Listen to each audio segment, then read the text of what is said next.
Hi, I'm Paul Stringfellow and welcome to another edition of Tech Interviews. So on this week's show, we're covering what seems a pretty regular event, the excitement of a new release of software. And for many of you, probably like me, who spend a lot of time working in the world of Veeam and their ecosystem, last week saw a big announcement, v11 of the Veeam Availability Suite and all that entails. So what does it entail? What does it mean for people involved in the data protection industry? And what does it involve for you as somebody architecting IT solutions? What does this new kind of set of announcements from Veeam mean for you, and how it changes the way that you protect your data? So what better way to find out than have two of Veeam's global technologists join me today? And I'm joined by, familiar faces to many of you who watch or listen to the podcast, Michael Cade and Anthony Spiteri. Hi, gents. How you doing? Good. Cheers, Paul. Hey, mate. How you doing? Very good. We were kind of almost like going to race each other to see who actually said thanks, Paul, first, weren't we? So, yeah, none of us went. I was going to do the introductions today, Paul, as I'm clearly on there all the time as a co-host. Yeah, well, you are, as we were saying before we started recording, you are on this show more than I am, which is a bit weird. So, that's always, of course, the challenge with having three people on a call is remembering to say which one should go first. So, before we jump into it, just for people who may not have ever seen you on this show or any other show or anywhere else before, why don't we find out a little bit about who you are and what you do? And let's start with Anthony, just to make it easy. Thank you, mate. Hey, yeah, so I'm Anthony Spiteri. I'm a Senior Global Technologist at Veeam Software, working in the Product Strategy Group. I've been with Veeam for how long, Michael, now? Almost as well, in the same team as long as you, about 4.5 years now. Gone very quickly. I mean, obviously my background was in service provider land, so naturally I look after a lot of our service provider products. And then, more recently, as we're going to talk about in the V11 release, I focus on some pretty cool headline features as well. So that's me in a nutshell. Michael. Yeah. So same team as Anthony, as he said. I've been at Veeam fast approaching 6 years now, which actually, when you think about that, that's quite a long time to be. Do a lot of content around over Twitter. The content creation community is kind of what we first and foremost think about in our team, and then it comes down to the wider community, our customers' feedback, all of that good stuff. But I think the thing that both me and Anthony love is, like, when it comes to around launch days, that's when we can really start shouting about what we're up to, what we're doing, and all of that good stuff. So and getting to speak to you, Paul. Although I get to speak to you quite a lot. That's awesome as well. Yeah, I don't do it as much, but I've done it a couple of times. But I think what Michael was saying, this is a great time for us as well in the team, because obviously it's a very cyclical thing. These cycles in terms of releases have more or less been a year for the last sort of 3 or 4 years, right? So we know that every January, February, we're waiting for RC to drop, for release candidates, RTMs, and then GA, and then we all scramble for content, and then it all starts again. So, by tomorrow, we'll be talking about what's coming in the vNext version. So it's good to do the rounds just to talk about what's been the last couple of months of craziness to the release, and all the cool features that our customers get to sample now. So, it's good to have you both on the show. And obviously, I can tell you both do podcasts a lot, because really, I don't even know why I'm here. You two are just flying with this, so that's good. I've got an easy 30 minutes ahead. So, look, I want to kind of dive into some of the key elements of the V11 announcements and some of the things that were kind of core behind what's been developed in these new releases. But before I did that, I was interested in your take on what some of the drivers have been that you've seen in the industry that have driven some of these kind of changes and some of these kind of new technology shifts that we see in V11. So I don't know which one he wants to pick that up, but what were some of those drivers? You go first, Michael. Yeah, I think first and foremost is going to be customer feedback. So one of our biggest roles within the company is speaking to customers, speaking to the community, understanding what we need to be doing from a product point of view, and feeding that back into the wheel, product management, product marketing, making that then become the and analysts are in that wheelhouse as well. But getting that feedback in and building those features into the product, or more so into the platform and how it works for everyone. It's not just for everyone that runs vSphere or Hyper-V on premises now. We know that we have customers across the board that are looking at different public clouds, multiple public clouds, SaaS-based workloads. All of that is feeding into the product strategy at Veeam. Yeah. So that is one great side of it as well. And we love the product feedback. We love talking to our customers, being that conduit. And what's really cool for us is that it's always hard to influence product and to say that you do influence product. And we can say that to a certain extent we have a hand in that. I mean, obviously, there's other parts of the business, R&D, engineering, the execs that have a big say in that, and obviously then the board and everything. But it's when you see a release like this and you see a few bits that you've been kind of pressing for a long time. I know in this release specifically, there's about 3 or 4 particular features that I've been talking with customers for a long time, putting pressure on R&D to get it in there. It's really rewarding to see them in there. But I think just in terms, Stringy, you were talking about trends. Obviously, I think what you see here with regards to some of these features really reflects the last 12 months with regards to people working from home, data being sort of distributed, but then also, it's been created everywhere, on premises, home offices, and all that kind of stuff. You're seeing the result of that change in the way that data is being created with regards to our focus on, ransomware, restoration times, what we're doing with, our transport modes. It's just all a reflection of the last 12 months to me. So we'll talk about that specifically with regards to the feature set. But I think we have seen what's happening. And I think when you look at the products and what we're going to talk about, it's relevant, really. Yeah, and I think it's I think it's always easy to talk about we're listening to customers, isn't it? And it's always easy for vendors and consultants, etc., to say that we're listening. But it's always good to see that what you're hearing finding its way in terms of a solution. Because that does prove that you are listening. It's easy to say, it's a lot more difficult to do. And I think certainly from what I've seen in those kind of V11 announcements, you can certainly see the shift. Veeam are reflecting lots of those shifts that we're seeing more in general, that kind of tactical use of cloud to start to address problems that are difficult to solve on-prem, the idea that people are moving data to multiple locations, the increased focus on data security. We're going to come to one of my favorite features shortly that looks at the way of making sure that we're locking down and protecting that data so that it can't then be affected after it's been protected. So I think there's loads of really interesting stuff around that, and certainly so let maybe dive into some of those announcements now. So I know we've worked on this, so this is this should look smooth. So we're gonna, who knows, but so we're gonna kind of pick on a couple of the key topics that were talked about during the launch event.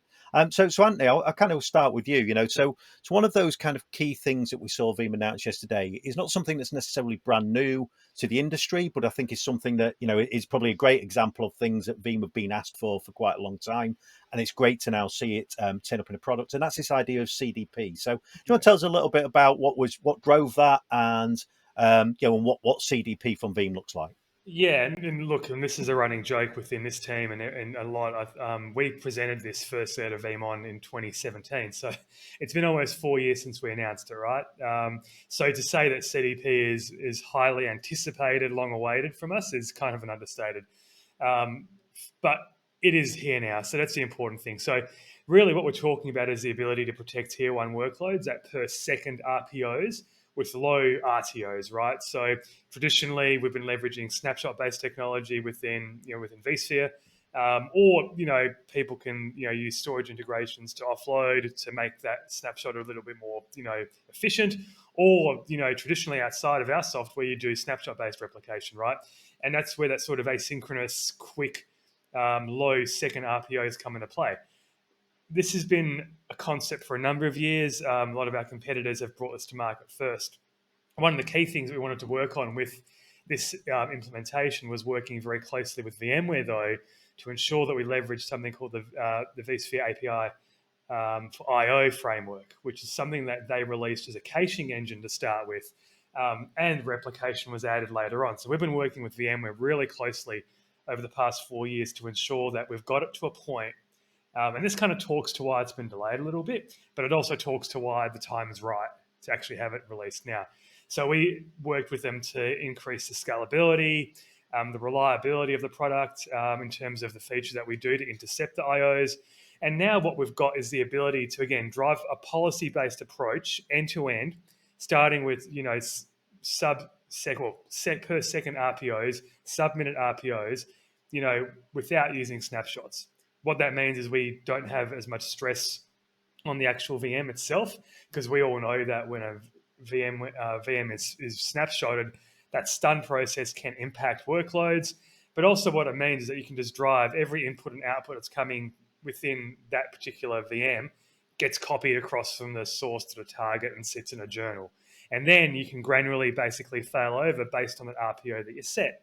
So, it's really geared towards, and this is what we're kind of playing with, right? These tier one workloads, your top 3 to 5% of workloads, it's not going to be everything, because there is an overhead to running CDP versus traditional snapshot based, type of replication, right? But with this, we're giving our customers the option to go low RPO with CDP, maybe use traditional replication for your lesser sort of tier 2 workloads, maybe go snapshot based point in time for that tier 3 workload. And by the way, and we'll touch this in one of the features that we released for Scala Backup Repository, how do you then take that data and get it off site for that long-term retention? So that's where it's at. Yeah, and I think that actually, I think that piece you just covered there. I was making a note as you was talking. I think what's important with the way, because I think it's two things in this. I think, because as you talked about before, Anthony, that this is not brand new. That there are other vendors who've been doing this kind of stuff. But I think it's important that if you're going to release something like this into, when we're talking about data protection, it's important that it's right. It's not important that it's first. It's important that it's right. And in terms of Veeam's case, and that's not to say that other people's implementations of this aren't right, but this is about making sure it's right for Veeam and for Veeam's customers. So I think it's always better to release it when it's ready, as opposed to release it when an analyst somewhere has decided you're not in some kind of part of some graph because you've not got something. But if it's not a Go analyst, that's just sometimes you see that kind of thing. And but I thought what's equally interesting that is in that implementation, in the way it's been done, is giving customers that flexibility to, one, talk about CDP properly, so understand that CDP is only something that you probably want to deliver into those really, really key workloads, because like you said, there is an overhead, there is a cost to doing this. But also to make sure that it's just part of a broader discussion. So it allows us to be much more data and workload focused. So where we have a workload that we absolutely need to be able to recover almost instantaneously in another location, we can do that. But where we're in a situation where where our data doesn't need that kind of platinum level of protection, we still maintain that flexibility. So it's and was that in some of the thinking around CDP as well, making sure that flexibility and it was important? Of course, yeah. And I think that's central to the messaging. We're really talking about policy as opposed to jobs. And in fact, in Veeam Backup Replication, in the actual console, you don't create a CDP job, you create a CDP policy. And then from there, we're driving the use of vSphere tags more. Michael and I have spent years talking about vSphere tags, like literally years.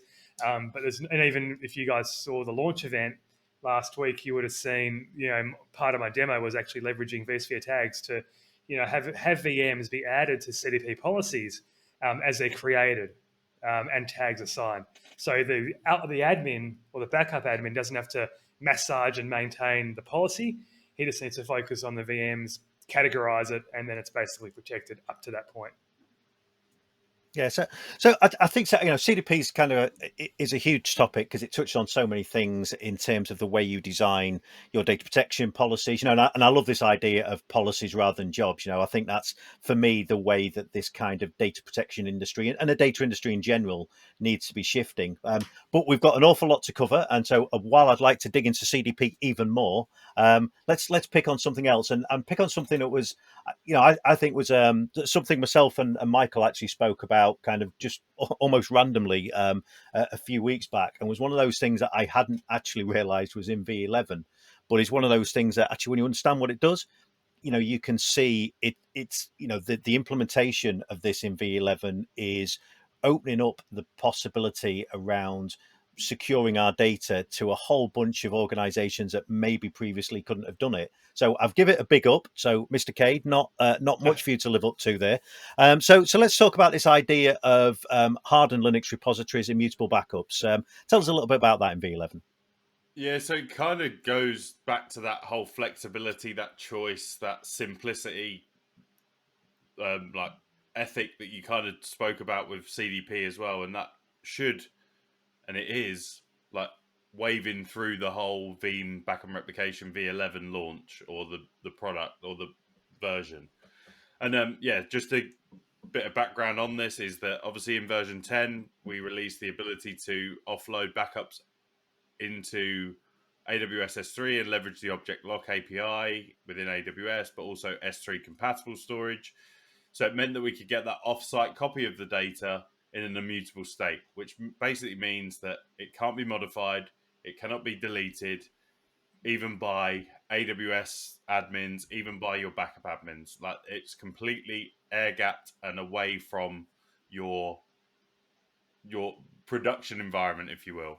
So what we then started looking into, and analysts played a huge part into some feedback around this, but also obviously customers was, well, how do we do that for the production or the primary backup location? And that's where the idea of, well, how can we, first of all, we have to, like, we might think that, oh, we need to do this from a primary point of view, but then we also think, well, how does it play into like those ethics or those mantras that we have at Veeam around it being simple, flexible, and reliable? How does it fall into that space as well? So how do we enable all of our customers to take advantage of this? And the big thing there is you don't have to be like a Linux guru to be able to spin this up and start leveraging this. It literally is so simple, but from a setup point of view. So because ultimately what it's using is the baked in immutable flag or the chatter command within the Linux or Linux kernel to be able to do that immutable or the capability around immutable flags.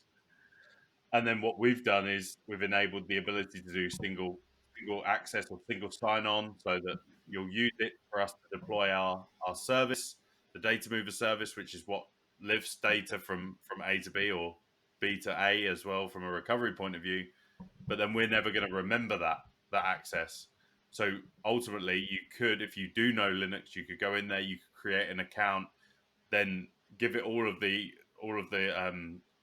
credentials and privileges that it needs, and then once you've deployed that service through VBR, retract that, lower it down to a much lower like privilege, and then it's never going to be stored by Veeam, and it's literally there from a recovery point of view and a backup point of view.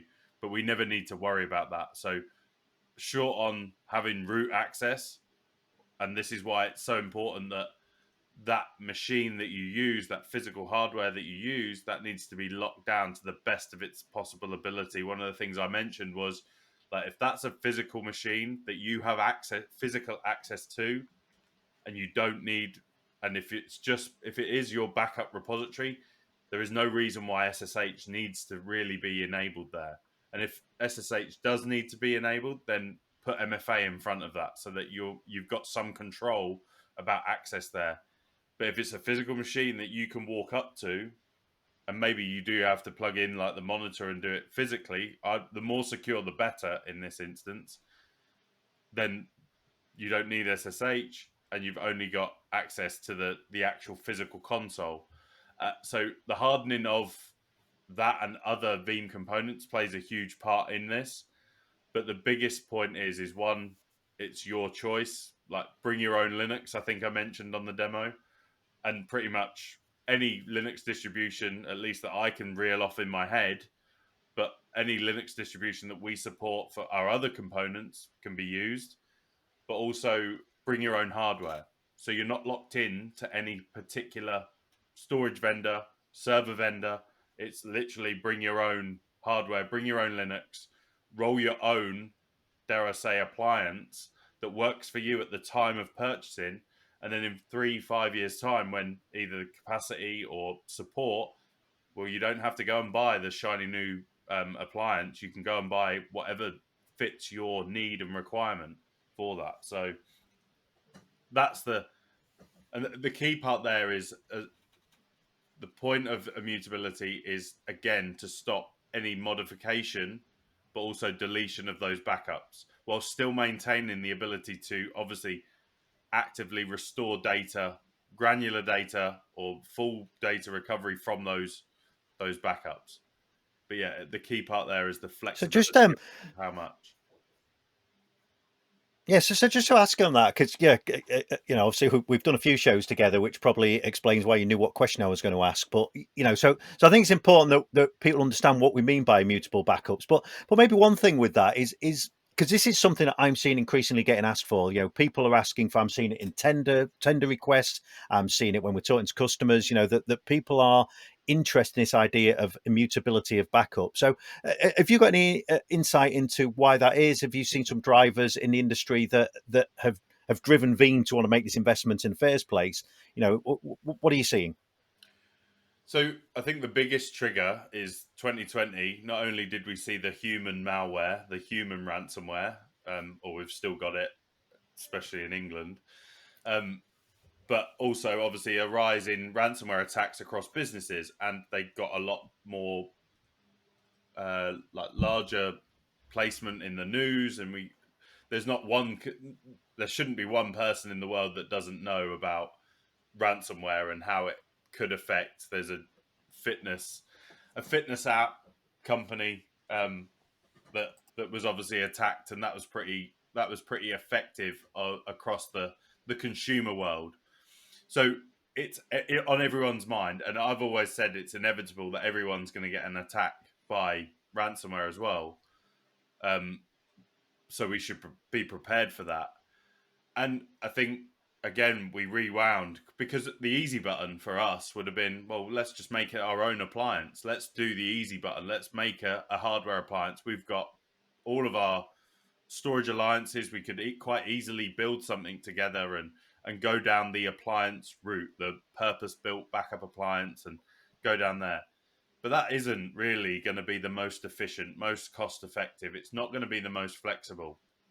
By being able to offer the choice of bring your own hardware, bring your own OS or Linux distribution, that I think plays a lot better into what our customers actually want. We're not doing it to we're literally not doing it to make any extra money. Anyone that was on V10 the day before yesterday can now be on V11. Not only do they get the ability to start leveraging the hardened Linux repository, they also get CDP out the box as well.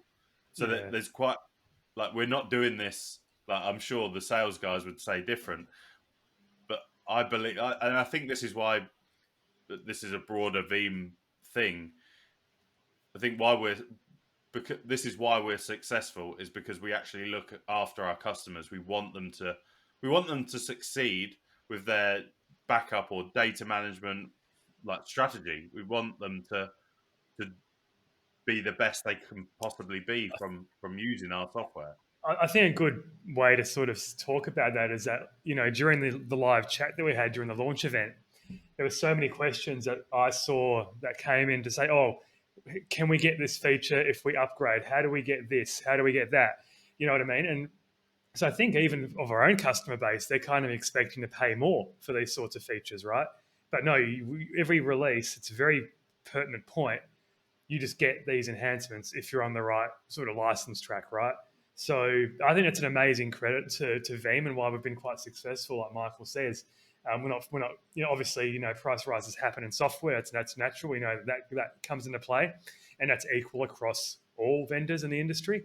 But it's very rare that we've released, say, a CDP feature and gone, you know what, it's just going to cost you the same as what you were on last year. Go for your life.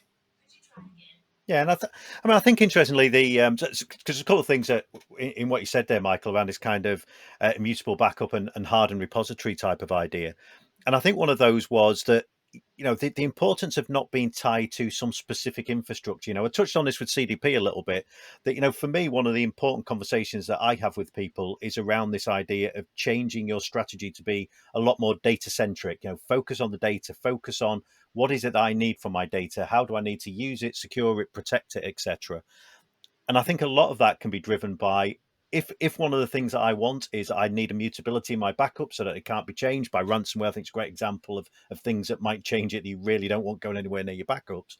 That it's great to be able to have a focus on that and not be tied to, but I'm going to need to go and invest in all this infrastructure over here to have that. What we're talking about is actually, if I've got the right tools, I can just create a hardened repository with pretty much anything off the shelf, and away I go. And that just allows me to have that focus. So I think, again, that's a great credit to Veeam. And I think it's an important part of what I see look from the outside looking in. What I see is, an important kind of core feature that runs through what Veeam are trying to do.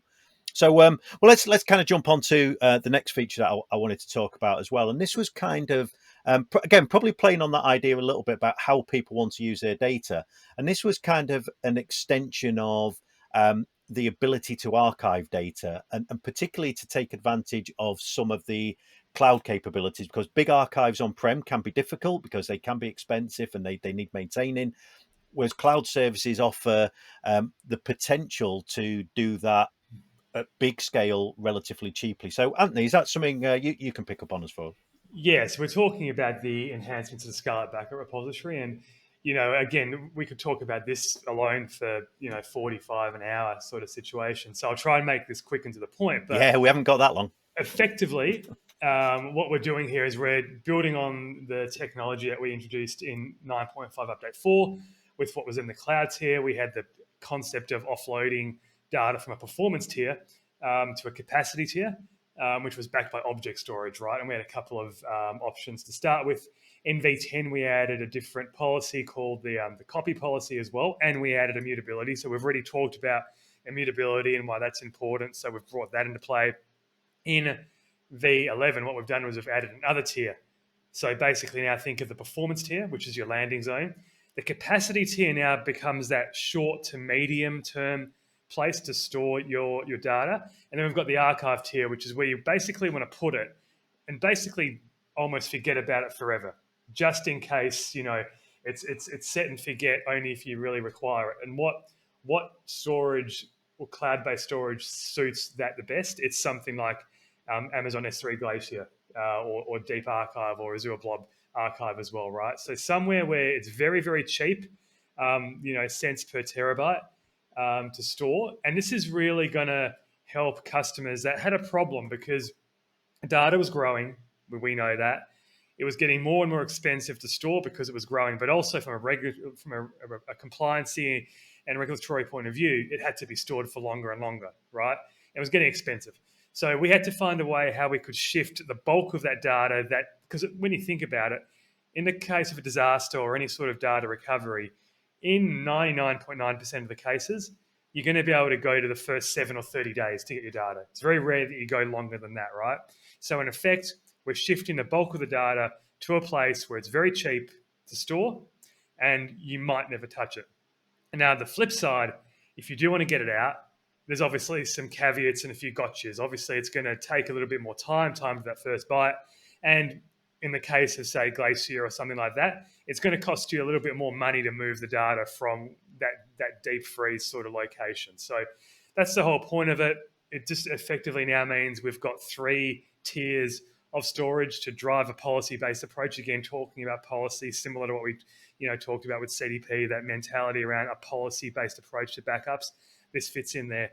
The other thing we added as part of the capacity tier, which was something that I think, Michael, it's almost been forgotten, hasn't it, as a feature, but we added support for Google Cloud storage, right? Which Michael knows, and I know that at every event, when we used to go to events back in the golden days, we used to get asked, when are you going to support Google Cloud storage? Well, now we do, for the capacity tier. So that's what's new in V11, in a nutshell, around Scarlet Backup Repository.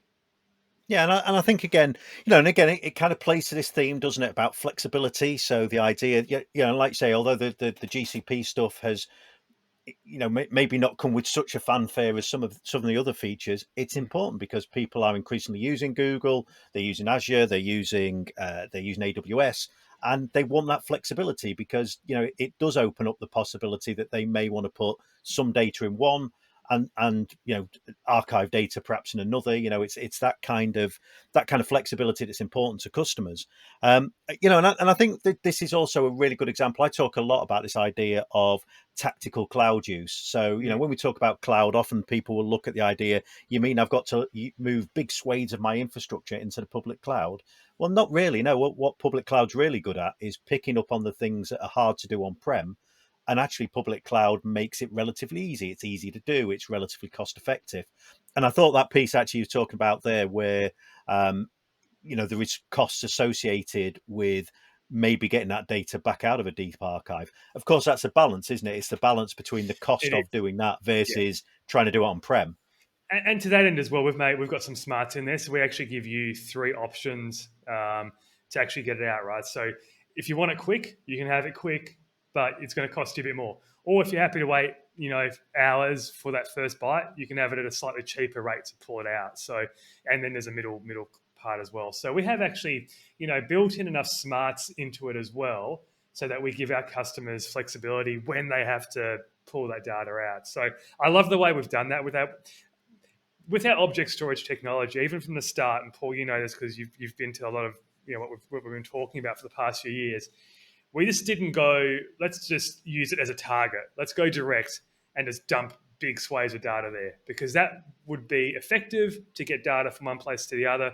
But then what can you do with that when the data's there? It's very limited. You've got to pull it back to a landing zone, et cetera, et cetera.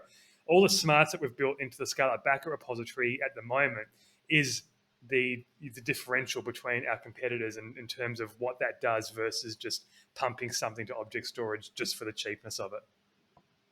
Yeah, and again, I think that's a huge part of the value proposition, isn't it? It's not just about dumping it somewhere and forgetting about it, because people do want to be able to use that data in some way, And I think the idea that kind of capacity tier is just built into the interface that a Veeam backup administrator is used to seeing is an important part of driving its adoption, making it something we can realistically use. So, look, I wanted to kind of jump onto one of the last kind of core tenets of the things that were announced with the V11 announcements, and this is the idea of improving and adding to some of the instant recovery options. Because while we've talked a lot about data protection here, of course the key to data protection is being able to get this stuff back quickly and effectively. So Michael, do you want to tell us a little bit more about some of the change and enhancements that we're seeing in that instant recovery space? Yeah, for sure. So obviously, from an instant recovery point of view, all of our focus has been over the last few years about how do we get things back as fast as possible, instantly. Instant VM recovery, so taking a virtual machine backup and being able to spin that back up as fast as possible, was kind of the first iteration. We've got the patent to do that using our vPower NFS. Then we've got the ability to take any of our image-based backups and instantly recover those to vSphere. That came out in version 10, and we had some capability before that.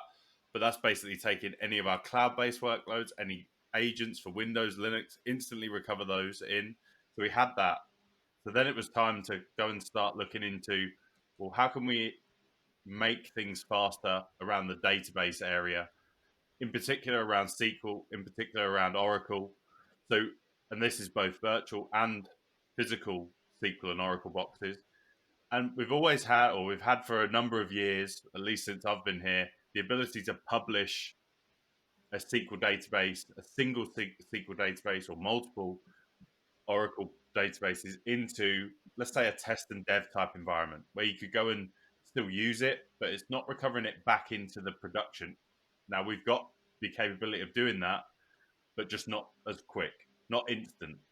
So where we went one step further with version 11 is taking that instant recovery approach, but now we were able to take individual databases for both SQL and Oracle and throw them back into the production database server like within seconds.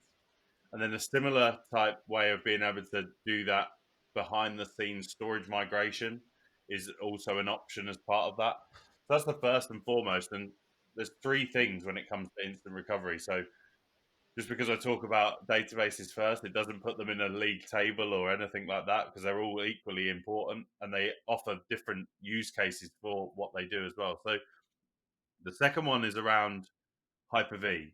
Now, everyone will laugh and say, well, I don't use Hyper-V. But actually, every single Windows server, Windows client can be a Hyper-V machine. And now take that same functionality that I just mentioned around like being able to recover any workload instantly into vSphere, any image-based workload into vSphere. Well, now we can do it to Hyper-V. So now even just the Veeam backup server is a Windows machine. So if things are that bad and we need certain workloads, let's instantly recover those into Hyper-V. And we're talking seconds here. We're not talking like minutes. And then you've got the ability to bring it over into the storage. But if you just need to get up and running, then let's leverage the backup storage for that. So that's really important for So disaster just recovery scenarios. Yeah, I mean, just confirm with that as well. So you're saying there that we could be backing up those VMs anywhere, but instantly recovering them to anywhere else? Yeah, yeah. So either instantly recovering them to vSphere, but not everyone's got a spare vSphere environment sat on the corner. But everyone, like I mentioned, has the ability to start leveraging Hyper-V pretty easily if you've got clients or servers that you could just double up as a Hyper-V host. And then obviously we've got the ability to back those up and all of that good stuff. So it really opens the door to those scenarios. And even just having that as an option, having that in the back of your mind as a backup admin is a huge, like, well, it should, I think it would be a huge, like, rest easy there type feeling. And then the third thing is around instant NAS recovery. Now, I've been very heavily involved from a NAS backup point of view. Obviously, that came out in version 10, and it was something that we've been missing for years. A lot of customers have jumped on this and seen the power of the change file tracking and everything that we do there. Version 11, there's so much around NAS that only instant NAS recovery got a shout out on the launch event yesterday, but there is so much more around storage integration and stuff for another time. I'm sure, Paul, we'll set up another podcast for it, right? But the biggest thing here is that we could, let's say, take a failure scenario for your production NAS. Ransomware could be physical, could be hardware outage. That means if that is out, and let's talk about V10 here as well, if that production NAS is down, your users have no access to data in whatever way you want it. They may have some cache files on their local machine, but really they have no access, no read access to any of that data, especially if the IT team have severed the tie to whilst they remediate. So what instant NAS recovery first and foremost does as let's call it a version 1 and most viable minimal viable product or feature is the ability to present that NAS share from the backup in a read-only state over SMB. And it is SMB only and it is read-only, but we are exploring how that can be a more of a read-write, and we're also looking at NFS. But now, like I said, I know I've spoken to you about this, Paul. That's interesting for those failure scenarios. But now, and you know as well that I've got a huge foot in the Veeam data lab, so leveraging the data, doing stuff with that data. In that, that's always where my thoughts first go. Well, let's take that instant NAS recovery and there's nothing wrong with the production NAS, but I want to actually run some scans against that backup. I want to understand the data that I've got without harming or doing anything to my production. And what that means is that we're just opening the door to do more with that data, putting that data to work, like things like data classification, understanding what that data is, what the file types are, how old it is, when it was last accessed, user. Like so much information in that backup that we could just unearth by running scans against that, even open source scans as well. And that's just another open. And that wasn't the reason for the reason for the feature was that recovery scenario. And then this is just another. This is what I love about Veeam overall is that if I didn't find it, then someone else would have. Like that's just the nature of Veeam is that we it's a platform to lift and shift data from A to B from a backup perspective and give you all the restore functionality. But there is so many other ways of being able to. I think me and Anthony call it the art of the possible, like being able to pull out other use cases out of what we've already got, or being able to bend it to do something that we want as well. That's another thing, and I think that's another key point to Veeam in general from a technology point of view. And that's actually now part of our sort of tinkering job, and moving forward, which is what we do is we'll get a piece of the tech, we'll get a bit of the tech feature set, and we'll say, well, can we do something a little bit quirky with it, and maybe that leads to something else, right? And we've done that historically over the past couple of years. If you look at the work that we've done around the automation piece, working with infrastructure as code. We've done that around VMware Cloud and AWS. So there's some really cool things that the product can do that you don't know it can do until you dive a little deeper and get a little bit creative. So, and we love doing that. Hopefully we can still do it more and more, Michael, but it gets harder the older we get. Yeah, well, we all hear that. Obviously, though, the way I'm going to end up to be, I'll be younger than you two eventually. Honestly.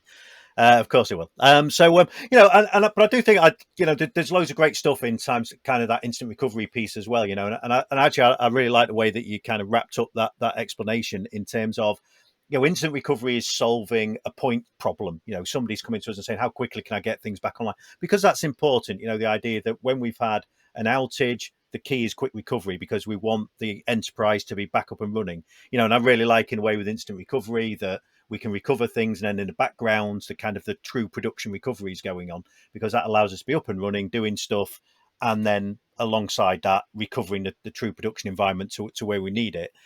But I think on top of that, the fact that we've been able to, again, take that kind of data focused approach that says our customers are asking, how do we do more with our data? How can we use this kind of data protection set that we've got and present it somewhere else so we can do, like you said, data classifications or antivirus scans or present it to dev teams, and I think that's again hugely valuable, and it kind of fits into what Anthony was saying as well in terms of it's that entire view of the way that Veeam likes to work as a software company, looking at how software gives great flexibility. So, and I think all of that has been, has shown really well inside of a lot of the announcements from V11.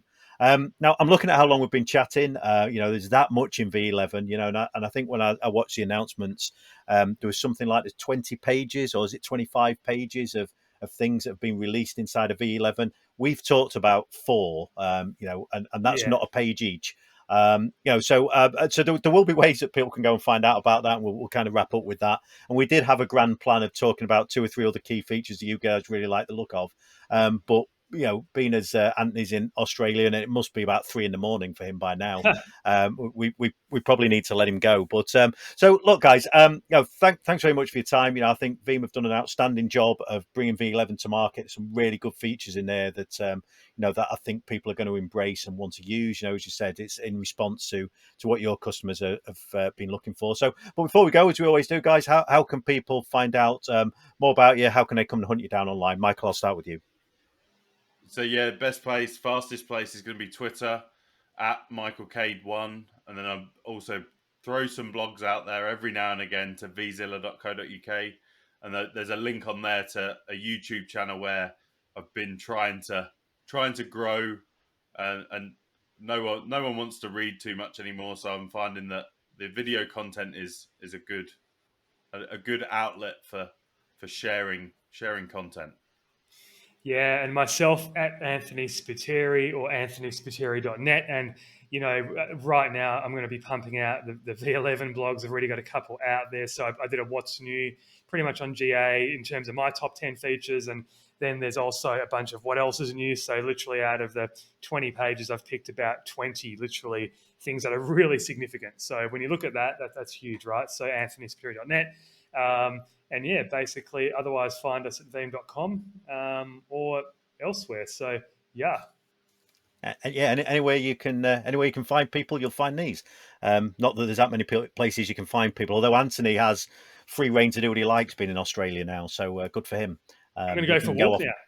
Yeah, well, it's all right. Yeah, you can go off, people. Stop telling everyone. Yeah, and actually, if people do want to get hold of V11, and I don't know whether the announcement event that we've had, whether that's going to be available for people to go and replay, but where can they find that if it is?